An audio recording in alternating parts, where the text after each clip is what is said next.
오늘은 성경 내용 자체의 신뢰성, 특별히 성경의 그 많은 예언을 다 찾아볼 수는 없지만 성경의 예언이 어떻게 역사 가운데 그대로 실현되었는지를 좀 추적해 봄으로써 성경이 정말 하나님의 말씀이구나라는 것을 좀 찾아보도록 하겠습니다. 교재 1페이지를 보시면 쭉 읽어볼게요. 지금까지 성경이 과연 역사적으로 믿을 만한 문서인지 신학적 기준이 아닌 혹은 우리를 가지고 있는 믿음이 아닌 정말 세상적인 일반 학문으로 문서학적, 역사적, 고고학적, 정황적 증거를 통해 객관적으로 믿을 만한 근거가 분명한 책임을 확인했습니다. 그런데 하지만 여러분 중에는 이렇게 끊임없이 의문을 제기하는 분이 계실 것입니다. 그래? 성경이 그렇게 신뢰할 만한 역사적인 문서라고 치자. 그런데 대체 그게 어쨌다는 거야? 그냥 사람이 역사적인 기록을 정확하게 남긴 것에 불과하지 않은가? 성경이 하나님이라는 신에 의해 계시로 기록되었다는 성경의 주장은 무슨 근거가 있느냐라고 말을 할 수 있다라는 거예요.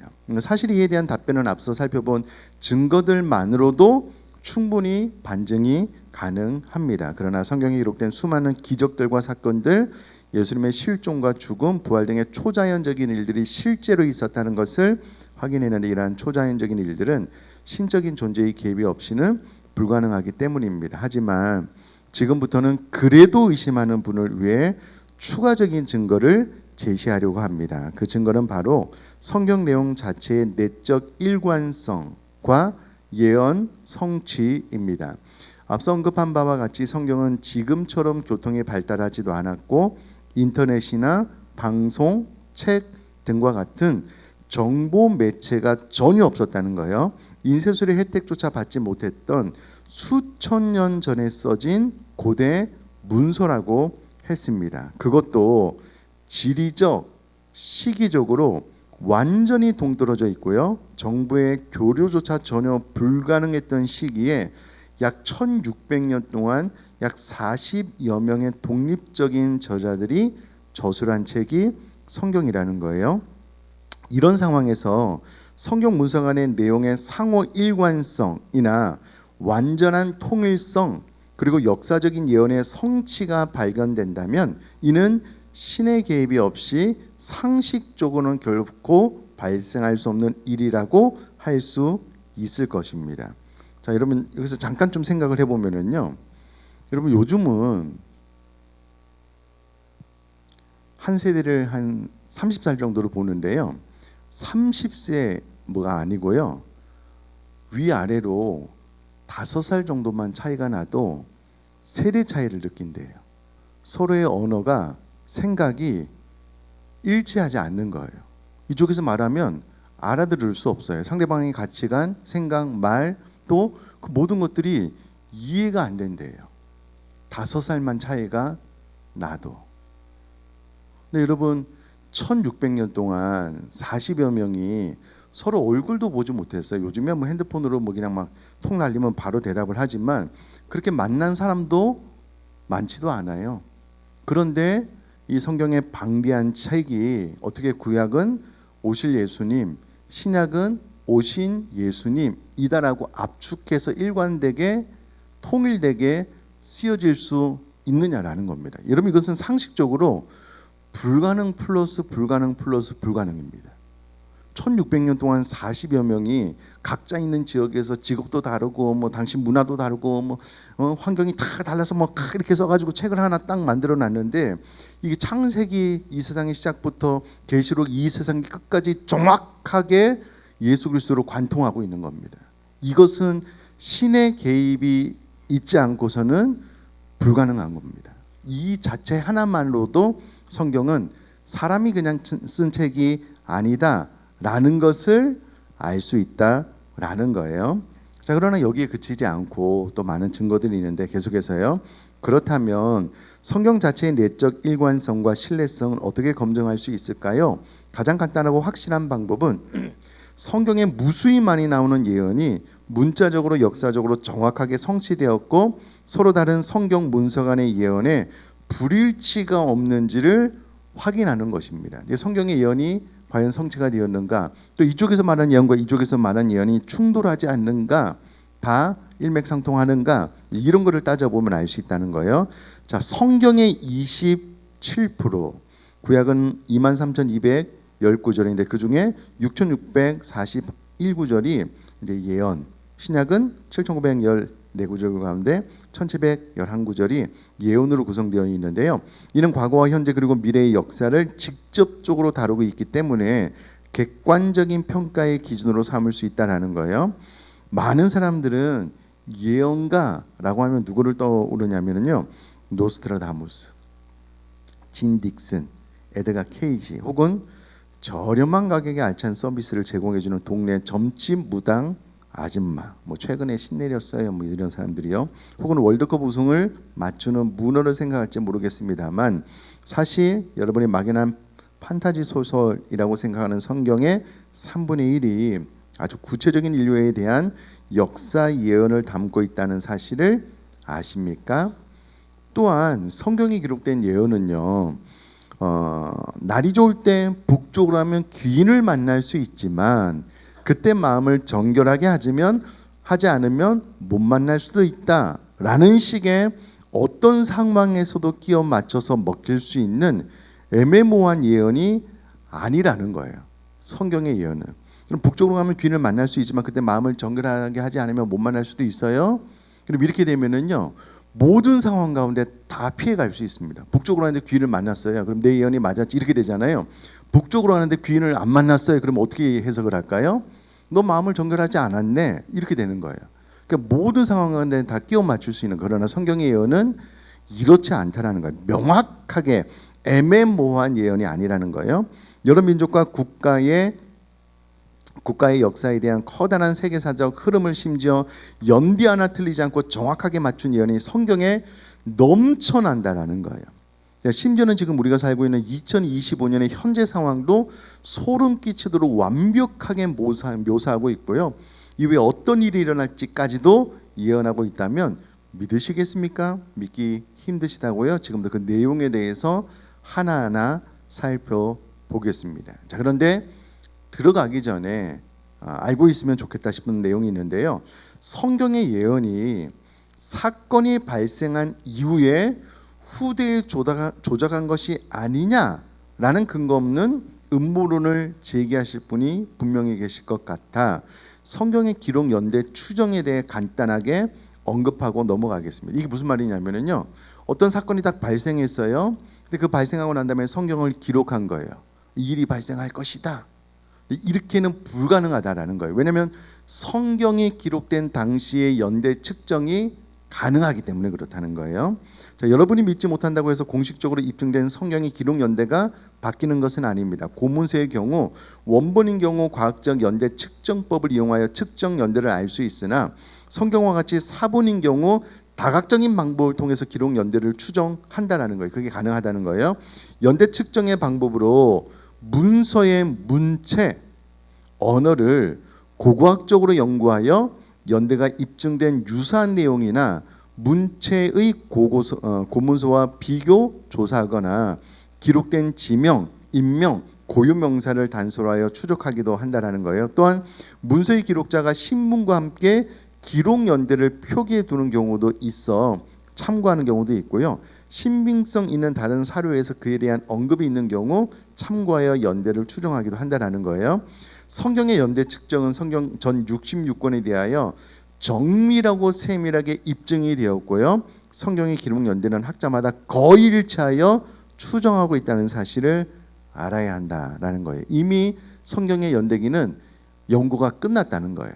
거의 일치한 이 성경이 이때쯤 기록되어져 있습니다라는 객관적인 자료들이 있다라는 거예요. 그래서 내가 생각하기에 1 더하기 1이 3이라고 1 더하기 1이 3이 되는 것은 아니잖아요. 1 더하기 1은 2잖아요. 이처럼 설령 여러분이 성경의 예언이 믿기지 않아 성경이 후대에 조작되었다고 주장한다고 공식적으로 밝혀진 성경의 기록 연대가 달라지는 것은 아니라는 거예요. 의심은 할 수 있지만 객관적인 자료에 의해서 명확하다라는 거예요. 자, 그러면 역사적으로 분명하게 성취된 예언을 좀 살펴보겠는데 좀 독특할 거예요. 첫 번째가 이스라엘에 대한 예언입니다. 자, 창세기 12장 1절에서 3절 말씀 보면 하나님께서 아브라함을 통하여 이스라엘은 위대한 민족이 될 것이다 라고 예언을 해놓고 계셨다라는 거고요. 이스라엘의 왕들은 유다족 속에서 나올 것도 예언이 되어져 있고요. 이스라엘은 400년간 애굽에서 보낼 것이다 라는 것도 창세기에 이미 예언이 되어져 있습니다. 이스라엘은 내란의 고통을 겪을 것, 이스라엘은 바벨론에서 70년을 보내게 될 것.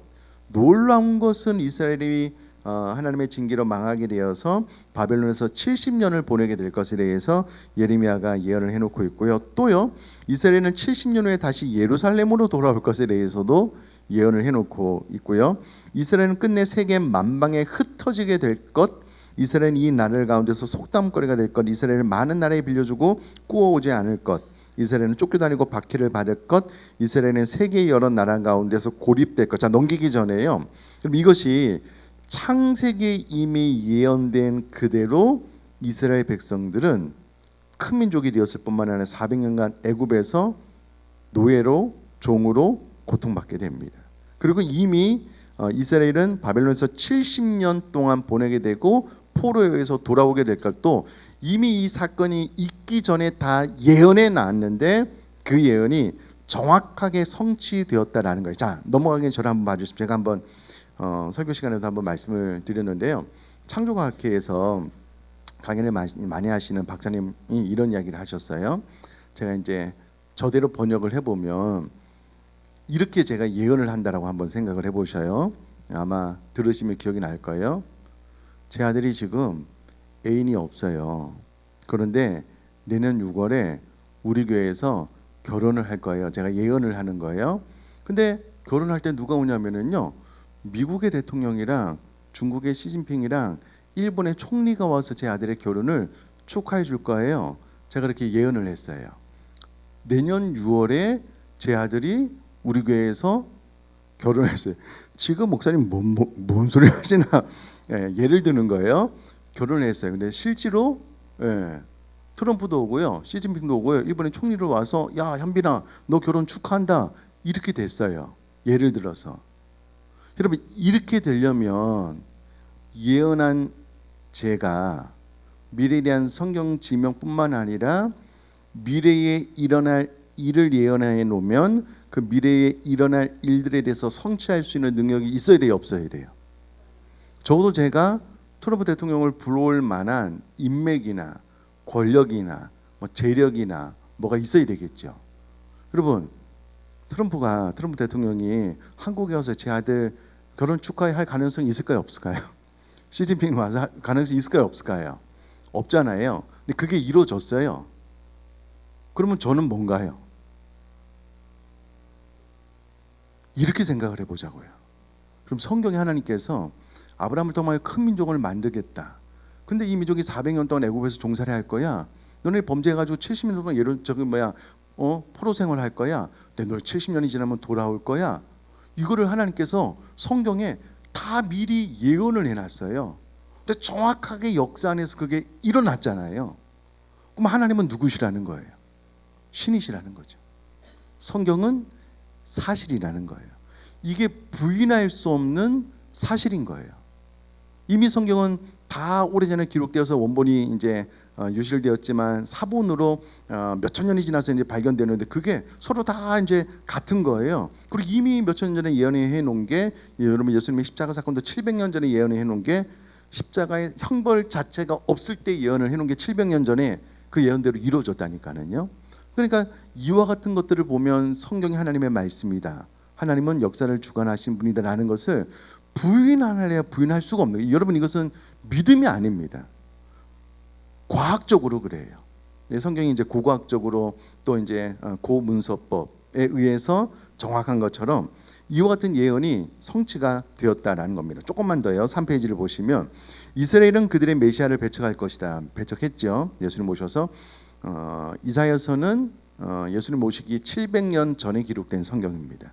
700년 전에요. 그로 인하여 외적들이 그의 땅에 들어와 거할 것이다. 예루살렘은 파멸될 것이다. 누가복음. 그럼에도 불구하고 이스라엘은 영원히 견질 것이다. 이스라엘은 예수 그리스도께서 재림하시기 직전에 다시 팔레스틴으로 돌아올 것이다. 여러분 신명기, 에스겔, 여러분 이 많은 곳에 예언이 되어져 있습니다. 여러분 이게 얼마나 놀라운 일인지 설명을 좀 교재를 통해서 볼게요. 성경 곳곳에 기록된 이스라엘에 대한 예언은 이스라엘과 유대의 고대사와 나라가 망하고 2000여 년 동안 전 세계를 돌며 유랑 생활을 하다가 1948년 극적으로 독립하여 국가를 수립한 현재의 이스라엘의 상황에서 그대로 성취되었습니다. 현 시대에 가장 확실하게 성취된 예언은 바로 이스라엘이라는 국가의 회복입니다. 먼저 이스라엘의 역사를 간단하게 살펴보도록 합시다. 간단하지는 않지만 좀 살펴보겠습니다.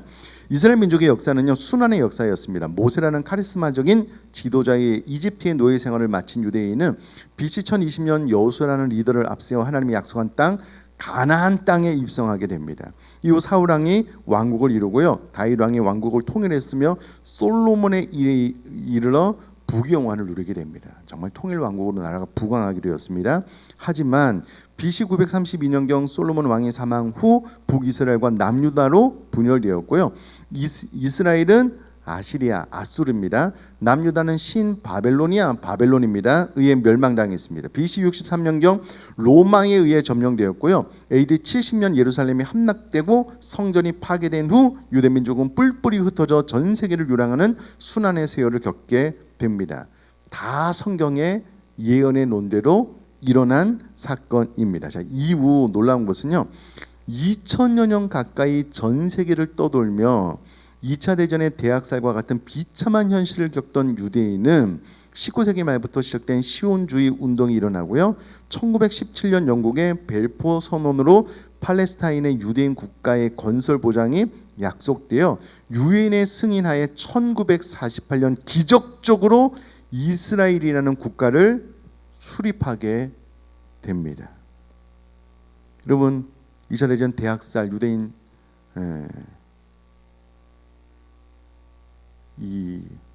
갑자기 숫자가 생각이 안 나는 700만이죠. 700만이 학살을 당했잖아요. 여러분 지금 외국에서 살고 있는 우리나라가 1세대 이민을 가잖아요. 그러면 2세대, 3세대만 가도요, 한국말을 잘 못해요. 4세대, 5세대 넘어가면은요, 우리나라 사람이 아니에요. 그 나라 사람이 됩니다. 1세대, 2세대 부모님이 암만 우리나라 말을 가르치려고 해도요, 안 된대요. 예를 들어서 미국에 살면 미국 사람이 되어버린대요. 언어뿐만 아니라 생각이. 1세대, 2세대, 3세대, 4세대도 그렇게 가기 어렵대요. 유대인들은 여러분 2000여 년 가까이 전 세계를 떠돌아다녔어요. 그러면 전 세계에 흩어져 사는 유대인들이 그 나라에 흡수되어서 그 나라화될 확률이 거의 99.9% 아니겠냐고요. 근데 성경이 예언을 해놨어요. 예수님 재림하기 전에 이스라엘이 회복될 거다. 그 예언대로 2000년이나 떠돌던 이스라엘 백성들이 정확하게 이 교재에 있는 것처럼 1948년 기적적으로 이스라엘이라는 국가로 수립되었는데, 여러분 교재 보셔요. 이후 영토 분쟁을 빌미로 주변에 7개 아랍국가와 제1차 중동 전쟁이 벌어지게 되고요. 여러분 7개 아랍국가 1차 중동 전쟁을 벌였는데 살아남았어요. 살아남았을 뿐만 아니라 여기서 승리한 이스라엘은요, 팔레스타인의 지역의 80%를 차지하였고요, 팔레스타인은 300만 명의 난민으로 전락해 현재까지 끊임없는 민족적 마찰을 빚고 있습니다. 더 이상 안 싸웠으면 좋겠어요. 어찌되었건 세계 역사상 나라가 완전히 망하여 민족이 전 세계로 뿔뿔이 흩어져 2000여 년을 유랑 생활을 하던 민족이 다시 고토로 돌아온 나라를 건국한 예는 동서고금을 통틀어 어느 나라가 유일하다고요? 이스라엘. 상식적으로 완전히 망한 나라, 완전히 망하여 뿔뿔이 흩어지는 민족, 그것도 600만이라는 엄청난 대학살을 겪은 유랑 민족이 어떻게 아무 힘도 없이 고토로 돌아와 나라를 건국할 수 있겠습니까? 이게 단순한 우연이거나 상식적으로 가능한 일일까요? 놀라운 것은 성경이 이것을 예언해 놨어요. 예수님 재림 전에 이스라엘 백성들이 예루살렘으로 돌아오게 될 거다. 그 예언이 성취가 되었다라는 겁니다. 여러분 이것은 이스라엘이 유일한 겁니다. 불가능이 가능으로 되는데 놀라운 것은 하나님께서 성경에 예언해 놓은 그대로 된 거예요. 사실 여러분 우리가 여기서 앉아서 성경 공부를 해보면 뭐 그런갑다라고 생각을 할 수가 있겠지만 사실 이게 엄청난 일이에요. 엄청난 일이에요. 제가 다시 한번 말씀드릴까요?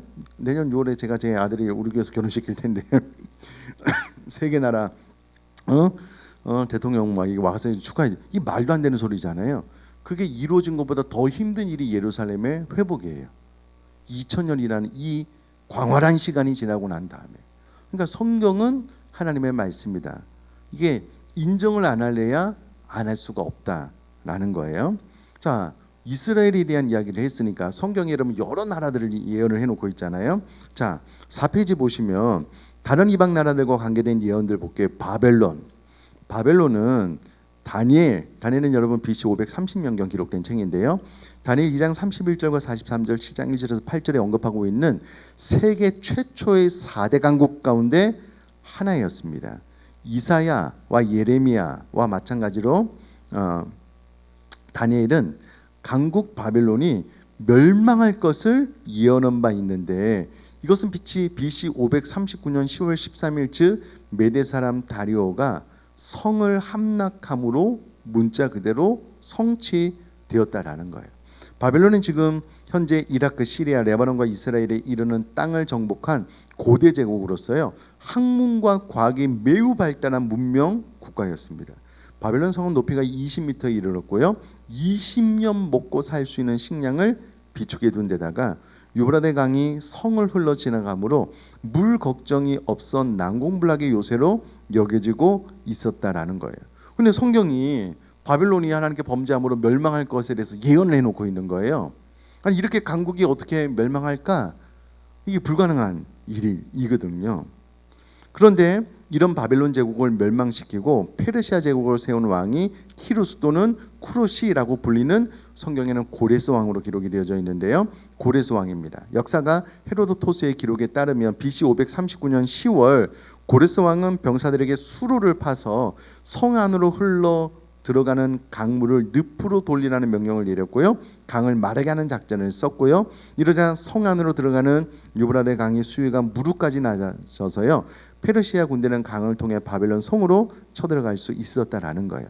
그래서 고레스는 바벨론을 멸망시키고 자신을 바벨론의 왕이라 칭했습니다. 여러분 자 보셔요. 제가 또 예언을 할게요. 네. 교제에 대한 이야기예요. 제가 실제로 예언한 게 아니고요. 한 달 뒤에 미국이 멸망할 거예요. 여러분 감히 제가 이걸 예언할 수 있을까요? 초강대국 미국이? 아니면 뭐 뒤집어서 한 달 뒤에 중국이 멸망할 거예요. 그럼 감히 이렇게 예언할 수 있을까요? 누가 이것을 예언하겠습니까? 여러분 다니엘은 더욱이 본인 나라가 멸망하고 포로로 바벨론에 잡혀왔어요. 근데 하나님의 예언이 임해서 다니엘이 바벨론이 멸망할 것에 대해서 예언을 해요. 그리고 그게 역사 안에서 성취가 되었습니다. 도저히 멸망할 것 생각지도 못했는데 아수르에 의해서 고레스에 의해서 멸망을 당하게 되었다라는 거예요. 그러니까 이것은 성경의 예언이 역사 안에서 반드시 이루어졌고 또 분명히 이루어진 사실이고요. 그러기에 하나님은 온 세상을 주관하고 다스리시는 절대자다라는 것을 이 예언의 성취를 통해서 알 수 있다라는 거예요. 자, 메데바사 이야기입니다. 페르시아 이야기인데요. BC 551년에 강변에서 기록한 다니엘 8장 1절에서 7절 또 20절에서 21절에서 환상 중에서 다니엘은요. 그 약 217년 동안에는 발생하지도 않을 1년의 전쟁에 관한 말씀을 듣게 되는데요. 여기서 선지자 다니엘은 다리오 3세가 헬라의 알렉산더 대제에게 멸망된다고 설명하고 있습니다. 이 예언은 BC 334년 그레니쿠스 전쟁과 BC 333년에 이수스 전쟁 및 BC 331년에 고가멜라 전쟁 등 3대 결정적인 전쟁에서 그대로 성취되었습니다. 여러분 예수님께서 십자가 달려 죽었다가 3일 만에 부활하실 것 성경 기록이 되어졌는데요. 예수님의 제자들은 믿었을까요? 안 믿었을까요? 안 믿었어요. 근데 예수님께서 죽었다가 3일 만에 부활하시고 나중에 예수님께서 말씀하시는 대로 되었구나라는 것을 알았어요. 아마 다니엘이 이렇게 기록되어지고 예언이 되었을 때 이게 역사 안에서 어떻게 성취될지 아마 몰랐을 것 같아요. 근데 시간이 지나서 보니까 진짜 메데바사가 멸망한 거예요. 근데 성경이 이미 예언을 해놓고 있었다라는 것을 알 수가 있습니다. 그럼 이것은 역사 안에서 일어난 사건이고 너무나도 큼직큼직한 사건이기 때문에 조작이 불가능해요. 성경은 메데바사가 멸망할 것에 대해서 예언을 해놓고 있고요. 헬라도 그렇습니다. 자, 다니엘은 또한 알렉산더가 죽고 헬라 제국이 4개의 작고 분리된 나라로 나누일 것과 장군 중에 한 사람이 그 나라를 다스릴 것이라고 예언하고 있습니다. 이것은 알렉산더가 33세에 바벨론에서 열병으로 죽은 후 BC 301년에 정확하게 발생하였습니다. 이제 역사를 들여다보고 오늘 인터넷 찾아보면은요, 헬라가 이렇게 멸망했구나, 이렇게 되었구나 다 나오는 내용입니다.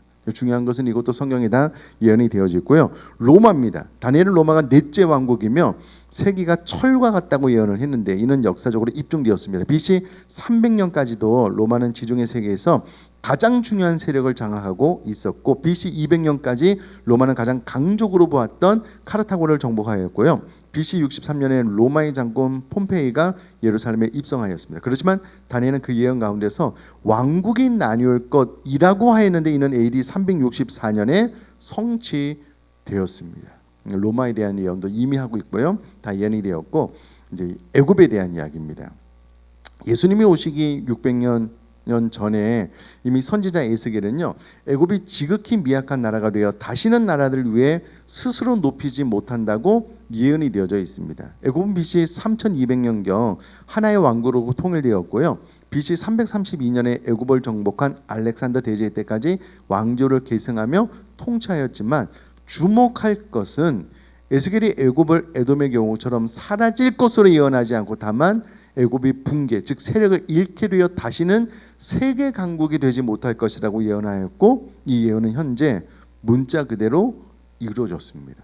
성경 기록된 많은 강국들은 하나님께서 멸망하게 될 것이다 라고 예언한 나라들은 다 멸망을 했고요. 이집트는 애굽은 그렇지 않다, 세력이 약하게 될 것이다 라고 예언을 했는데 이 말씀 그대로 성취되었다라는 겁니다. 여러분, 바벨론, 메데바사, 헬라, 로마, 애굽은요 당대 최고의 권력을 가지고 있었던 나라들입니다. 근데 그 나라의 흥망성쇠에 대해서 성경이 다 예언을 해놨어요. 그것도 나라가 망하고 포로로 잡혀온 다니엘에 의해서, 에스겔이나 이런 선지자들에 의해서. 그러니까 여러분, 다니엘의 주제는 지극히 높으신 자가 인간 나라를 다스린다라는 건데요. 이스라엘 백성들이 포로 잡혀온 것은 그들이 하나님 앞에 범죄의 하나님의 징계로 인하여 잡혀온 것이고요. 역시나 이 세상을 다스리는 지극히 높으신 자가 인간 나라를 다스린다는 것을 다니엘서의 예언의 성취를 통하여서 알 수 있다라는 것입니다. 이제 우리가 이제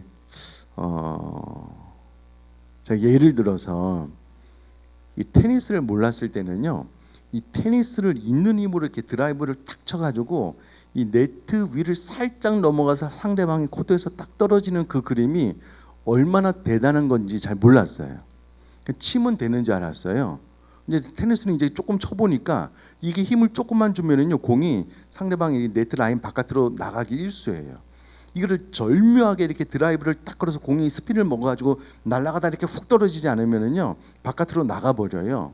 이제 이거를 해보면서 몸으로 터득하니까 TV에서 테니스 경기할 때 이제 선수들이 그렇게 치는 걸 보면 판성이 나와요.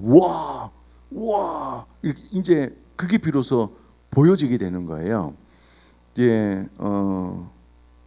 이렇게 가르쳤는데 왜 이제 우리가 별로 간격이 없냐면 세계사를 잘 몰라서 그래요. 이 강국이 어떻게 역사 가운데 이렇게 사라지지? 그것도 이스라엘이 멸망되고 이 한낱 선지자가 하나님의 예언을 통하여 계시를 해놓은 이 말이 역사 안에서 그대로 성취돼? 우와, 이거는 말이 안 되는 거야. 사실은 여러분 한 입을 이렇게 칵칵 벌려가지고 이제 침이 좀 흘러나올 정도로 간격해도 되는 걸 우리가 지금 배우고 있는 거예요. 배우고 있는 거예요. 실제로 그렇습니다. 여러분 그 나중에도 나오는 것 같은데 월드컵에서요 딱 두 나라 저는 못 봤는데 공 같은 걸 넣어놓고요 그 안에 문어를 넣어요. 그럼 문어가 둘 중에 하나로 뭐 가나 봐요. 그래서 글로 가가지고 그 팀이 이겼어. 50대 50이잖아요. 와, 문어 예언가라고. 근데 놀라운 것은 그 다음에 어떻게 하다가 한 번 더 얻어맞히잖아요. 사람들이 막 탄성을 질러요. 그 50대 50 확률 가운데 자기가 가고 싶은 대로 가가지고 어떻게 그 팀이 이겼잖아요. 두 번만 연달아 맞추잖아요. 문어 예언가 사람들이 막 찬사를 보냅니다. 50대 50 확률로 맞춰도. 그러면 당대 최고의 강국이 역사적으로 사라질 것이다. 그날은 쇠퇴하고 남아있을 것이다. 이스라엘 백성은 2000년 동안 유리방황하지만 예수님 오시기 전에 회복될 거다. 그럼 이 성경의 이 예언 하나하나가 결코 가볍지 않습니다. 다 성취된 거예요. 다 성취된 거예요. 그러니 야, 이게 너무나도 성경은 놀라운 하나님의 책이구나 라고 확신하셔도 된다라는 거예요. 할렐루야. 지금 우리가 그런 거 배우고 있는 거예요. 자, 마지막 예수님에 대해서 좀 배워보도록 하겠습니다. 자, 예수님에 대한 예언. 그리스도는 이스라엘로부터 오실 것이다. 민수기가 얼마나 오래전에 기록이 되어졌습니까? 예수님은 BC 한 4세기경 오셨잖아요. 그것도 이스라엘의 유대 땅 베들레헴에서 나셨잖아요. 그 오래전에 예언한 예수님의 출생이 예루살렘에 오실 것이다라는 예언이 역사 안에서 정확히 성취가 되어버린 거예요.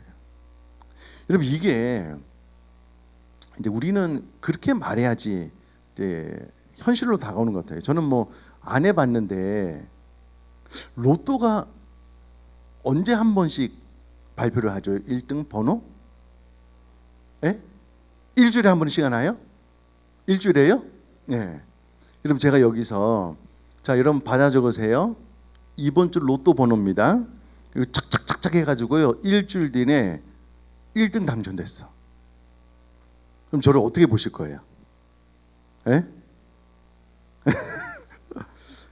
일주일 뒤에 그 번호 몇 개 맞춰도 그러면 얼마예요? 그게 얼마가 될지는 모르겠지만 막 수십억 받을 수도 있잖아요. 이렇게 한번 받았다고 생각을 해보시고 그러면 막 제 앞으로 막 줄을 쓸 걸요. 제가 가끔 이제 저 병원에 갈 일이 있어 이제 가다 보니까 그 복권 파는 거기서 1등이 여러 번 나왔나 봐요. 줄이 막 이만큼 서져 있어요. 그 사장님이 알려준 것도 아닌데 거기서 1등이 몇 번 나왔나 봐요. 막 이만큼 서 있어요. 기대하는 거죠. 본인은 안 되지만 하여튼 기대는 하잖아요. 그러면 그리스도가 이스라엘로부터 오실 것이다. 민수기에 예언이 되어져 있는데 BC 4세기쯤에 예수님이 예루살렘에서 나셨어요. 그럼 이것을 어떻게 설명할 수 있겠냐고요. 하나님의 말씀입니다. 자, 그리스도는 아브라함과 이삭과 야곱의 자손이 될 것이다.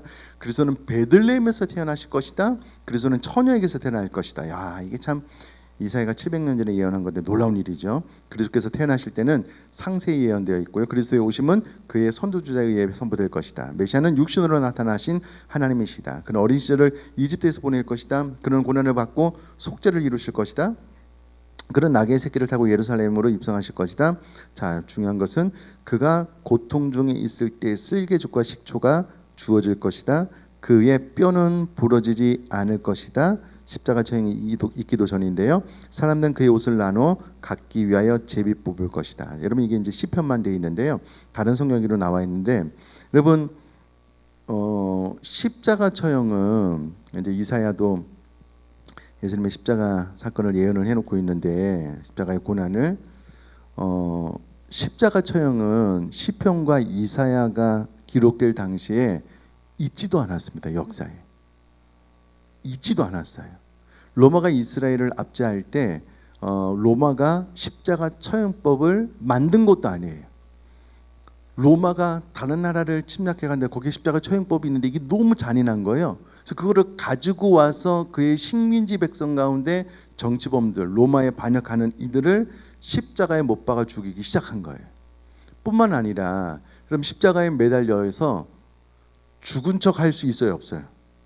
갖다 버리면 벌떡 일어나서 도망갈 수 있잖아요. 그래서 십자가 위에서 죽인 모든 사람들은 뼈를 부러뜨렸대요.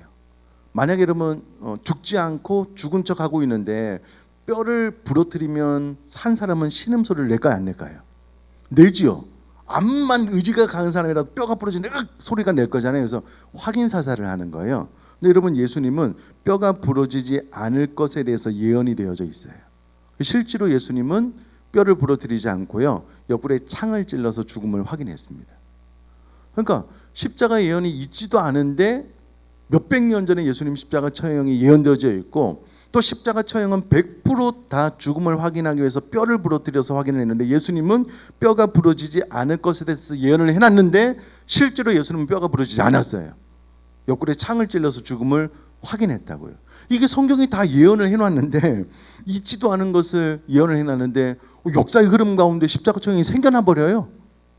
그럼 로마가 이스라엘을 압제하게 되고 예수님을 십자가에 달려 죽게 하는 과정 가운데 뼈를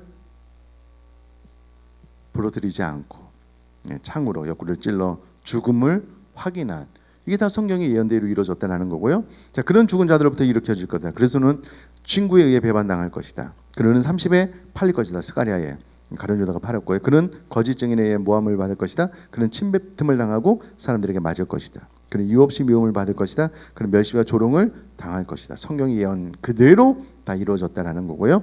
자, 성경에서 가장 중요한 인물인 예수님에 대한 크고 작은 예언은 예수님이 오시기 전 최소 400년 이상 이전에 기록된 것인데, 최소 400년 전에 이는 역사 속에서 그대로 성취되었습니다. 이외에도 성경에는 수많은 크고 작은 예언들이 성취되었음을 입증하는 구절이 무수히 많습니다. 고고학적으로 검증된 성경의 기록 연대가 역사 속에서 실제로 성취된 예언보다 훨씬 이전에 존재한다는 사실은 성경의 예언이 분명히 이루어졌음을 확증하는 것입니다.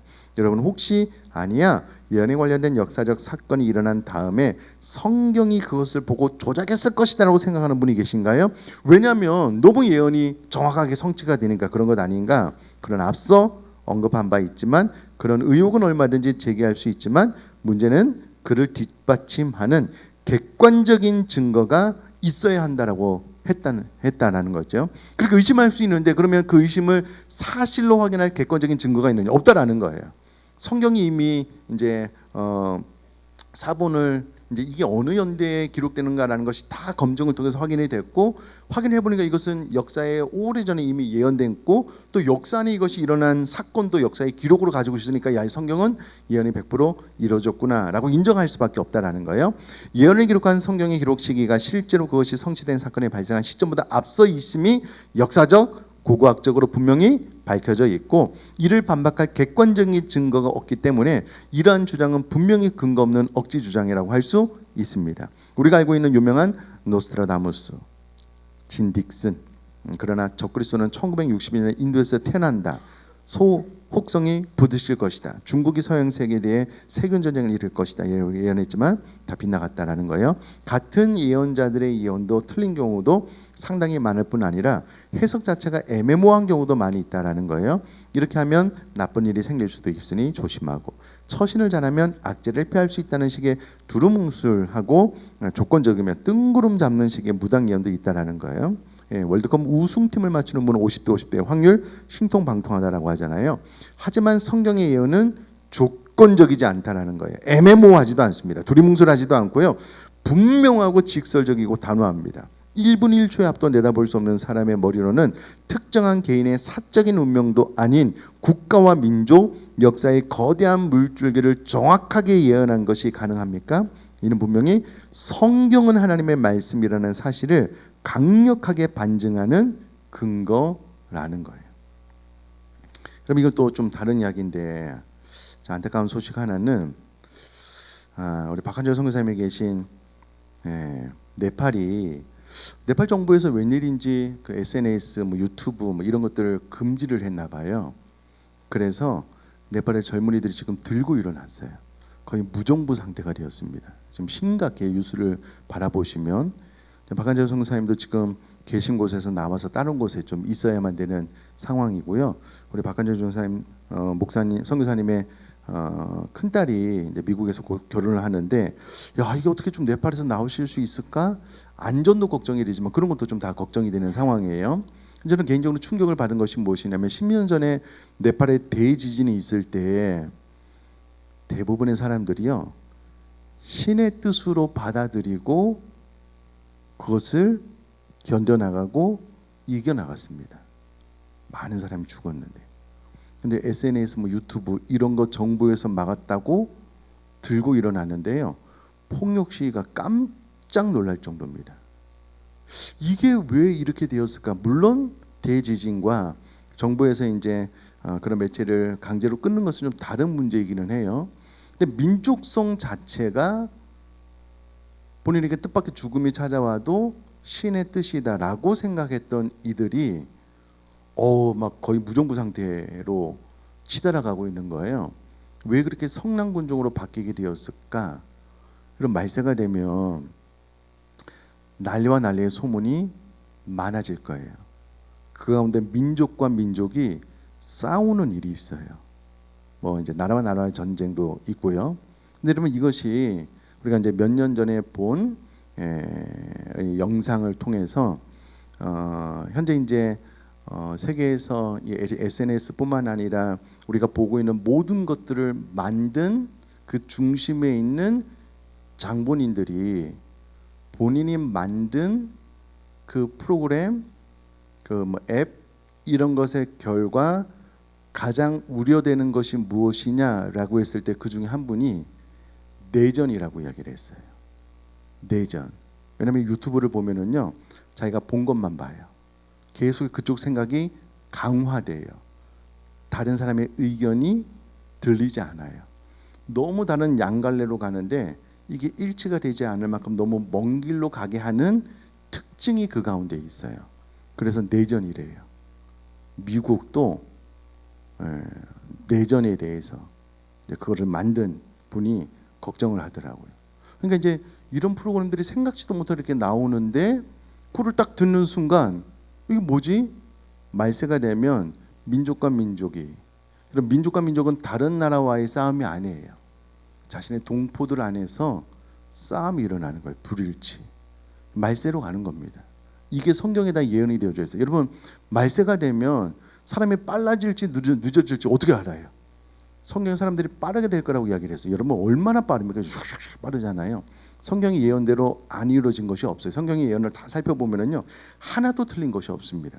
그러면 성경은 정확한 하나님의 말씀이다. 이것을 부인할 수 없는 사실이다라는 것을 이제 이스라엘 또 세계 강국 또 예수님 간단하게 성경 예언의 성취를 보게 되었고요. 자 이제 우리가 세 번이나 성경이 우리가 신앙을 떼고서라도 객관적인 증거에 의해서 고소검증법에 의해서 고고학적 증거에 의해서 성경 자체의 예언의 성취를 위해서 성경이 사실이다라는 것을 배웠으므로 여러분 이 성경 자체가 하나님의 변함없는 진리다라고 생각하고 이 말씀만 따를 수 있게 되기를 주님의 이름으로 축복합니다.